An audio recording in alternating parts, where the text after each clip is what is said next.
ఆ, గుర్రపు గుమ్మమునకు. సో చూడండి, గుర్రపు గుమ్మం పైగా యాజకులందరూ తమ ఇంటికి ఎదురుగా బాగు చేశారు. ఇంకో గుమ్మ వచ్చింది, ఏంటది? ఎనిమిదా, గుర్రపు గుమ్మము.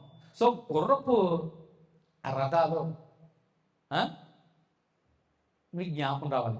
సో ఈ గుర్రపు గుమ్మాలు అనగానే మనకి ఏం జ్ఞాపకం రావాలి? ఆ, సో గుర్రపు గుమ్మాలు, ఆ, గుర్రపు రథాలు, యెహోవా యుద్ధము, ఆ, జ్ఞాపకమే యుద్ధాల్లో గుర్రాలు రౌతులు, ఆ, ఇది యెహోవా యుద్ధములావుటకు ఆ, వెలుపలికి పోవు, బయటికి వెలుపలికి వచ్చి, అంటే యుద్ధము యెహోవా ఇదే. అవునా? సో యుద్ధాల్లో ఎక్కువగా ఏం వాడతారు? గుర్రాలు, రౌతులు. ఆ?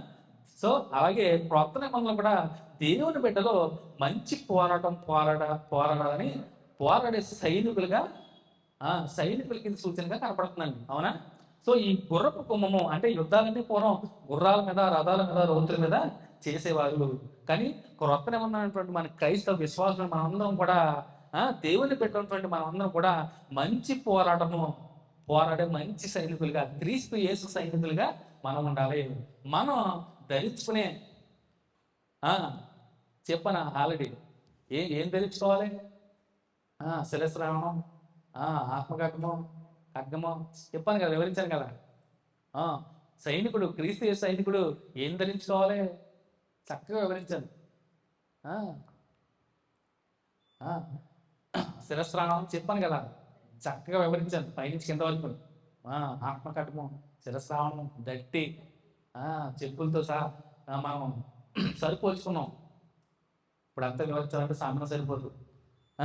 సో దేవుని బిడ్డలు అంటే ఈ దేవుని అంటే క్రైస్తవులు మనం కూడా మంచి పోరాడే క్రీస్తు యేసు సైనికులుగా ఇది సూచనగా కనపడుతుంది ఈ గుర్రపు గుమ్మము.